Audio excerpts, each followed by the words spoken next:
Então, vai ser Gálatas, página 1364, do início do capítulo 3 até o versículo 22. Até o final, né? Sim. Exatamente. Então, a lei e a fé em Cristo. O Gálatas, insensato, quem os enfeitiçou? Jesus Cristo? Não lhe foi explicado tão claramente como se tivesse visto com os próprios olhos a morte dele na cruz. Deixe-me perguntar apenas uma coisa. Vocês receberam o Espírito porque obedece à lei ou porque creram na mensagem que ouviram? Será que perderão o juízo, tendo começado no Espírito? Porque agora procuram tornar-se perfeito por seus próprios esforços? Será que foi à toa que passaram por tantos sofrimentos? É claro que não foi à toa. Então, isso aqui já está começando a nos mostrar, né, que a lei e a fé, se foi ali por nosso querer mesmo, tá? Que hoje eu tenho uma convicção que é pelo Espírito mesmo que a gente está aqui, que a gente faz o entendimento da fé, que a gente tem tudo isso. Amém. Não só pela lei, tá? Nós temos que usar as duas coisas têm que andar paralelos, né? Juntos. Não só uma, só outra. As duas, principalmente a fé é o principal, mas as duas, para a gente saber fazer a coisa certa. É o que hoje nós precisamos, né? Volto a perguntar: acaso aquele que lhe deu o Espírito e realizou milagres entre vocês agiu assim? Porque vocês obedeceram à lei? Ou porque creram na mensagem que ouviram? Da mesma forma, Abraão creu em Deus e assim foi considerado justo. Logo, os verdadeiros filhos de Abraão são aqueles que creem. As Escrituras previram esse tempo em que Deus declararia o gentio justo por meio da fé. Amém. Ele anunciou essas boas novas a Abraão há muito tempo, quando disse: todas as nações da terra serão abençoadas por seu intermédio. Portanto, todos os que creem participam da mesma bênção que Abraão recebeu por crer. Que Deus apareceu para Abraão, onde que Abraão começou a acreditar que Deus mesmo, né, iria estar mandando o seu filho para poder mostrar as coisas para nós. Ele viu que as coisas iam acontecer, as coisas iam ser modificadas. Então ele começou não só pela lei, mas pela fé que as coisas iam ser mudadas e as coisas iam ser um pouco mais justas, né? Justas, né? Quando a gente tem o Espírito com a gente, o Espírito Santo, a fé, a vontade mesmo da gente chegar, a gente consegue chegar onde a gente quer, a gente pretende, tá? A lei é certa, vamos estar com a lei, mas a lei não é totalmente certa. A gente vai andar sempre, às vezes, na obscuridão. Tá? Não vai estar na claridade mesmo que precisa.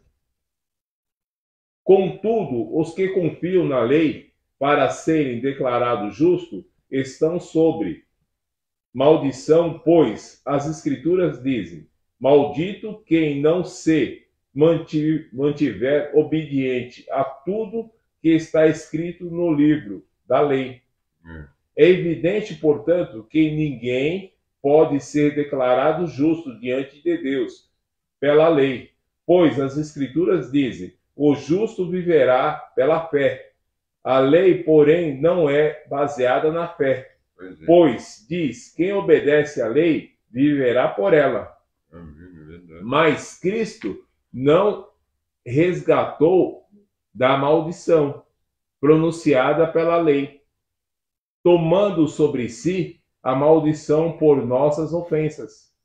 Pois as Escrituras dizem: maldito todo aquele que é pendurado no madeiro, por meio de Cristo Jesus. Os gentios foram abençoados com a mesma bênção de Abraão, para que recebêssemos pela fé o Espírito prometido. Como assim? Como Cristo foi crucificado, né? Como ele estava na madeira ali crucificado, aí foi pela lei dos homens, não foi pela fé. Aí todo mundo crendo que ele ia ressuscitar e voltar para nós, como ele voltou para nós, para tirar todos os pecados nossos, né? E hoje a gente está no pecado, mas como a gente foi salvo, então depende só de nós, para a gente manter nossa salvação. Não ficar pela lei. Pela lei a gente vai estar sempre no pecado. E pelo Espírito a gente vai estar salvo. A lei e a promessa de Deus. Irmãos, apresento-lhe um exemplo da vida diária. Ninguém pode anular ou fazer acréscimo a uma aliança irrogável, pois, bem, Deus fez a promessa a Abraão e seus descendentes. Observem que as Escrituras não dizem a seus descendentes como se fosse uma referência a muito, mas sim a seus descendentes, isto é, Cristo. É isso que quero dizer. A lei que veio 430 anos depois não pode anular a aliança que Deus estabeleceu com Abraão, pois, nesse caso, a promessa seria quebrada. Portanto, se a herança pudesse ser recebida pela obediência à lei, ela não viria pela aceitação da promessa. No entanto, Deus, em sua bondade, a concedeu a Abraão como a promessa. Não, como a promessa, como veio para nós, né? Hoje nós estamos, como foi para Abraão, foi para nós também com a vinda de Cristo, né? Que ele veio, então, pela promessa, não pela lei. A lei foi quando Cristo foi crucificado, foi julgado e crucificado, tá? E acabou sendo levado, mas ele voltou para tirar todos esses problemas que habita hoje no mundo, né? Não só em nós, habita no mundo em muitas pessoas que não querem ver o que é a salvação. A salvação está para nós. Pega-se quem quer, como a gente mesmo estava falando. Vamos dar tempo ao tempo, que nem hoje, minha esposa, vou dar tempo ao tempo para ela poder, ela mesma, se entender, ela se achar. Na hora que ela se achar, ela consegue estar entre nós outra vez. Qual era, então, o propósito da lei?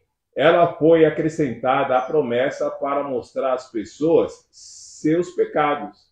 Mas a lei deveria durar apenas até a vinda do descendente prometido, por meio de anjos. A lei foi entregue a um mediador. O mediador, porém, só é necessário quando dois ou mais precisam chegar a um acordo. E Deus é um só. Existe, portanto, alguns conflitos entre a lei e as promessas de Deus. De maneira nenhuma, se a lei fosse capaz de nos conceder nova vida, seríamos declarados justos pela obediência a ela. Mas as Escrituras afirmam que somos todos prisioneiros do pecado, de modo que nós, os que cremos, recebemos a promessa de libertação apenas pela fé em Jesus Cristo. Então, quando a gente está ali pela fé, a gente vai ter a libertação. Mas quando a gente está pela lei, a gente vai estar sempre preso. Nunca nós vamos ser libertados. Então a gente tem que crer em Deus. Que Deus é o único assim que consegue, com a lei dele, que é a promessa mesmo, que a gente sinta-se sempre na fé, a gente consegue chegar à nossa plenitude. Então, a palavra é essa de hoje. Amém. Glória a Deus. Obrigado.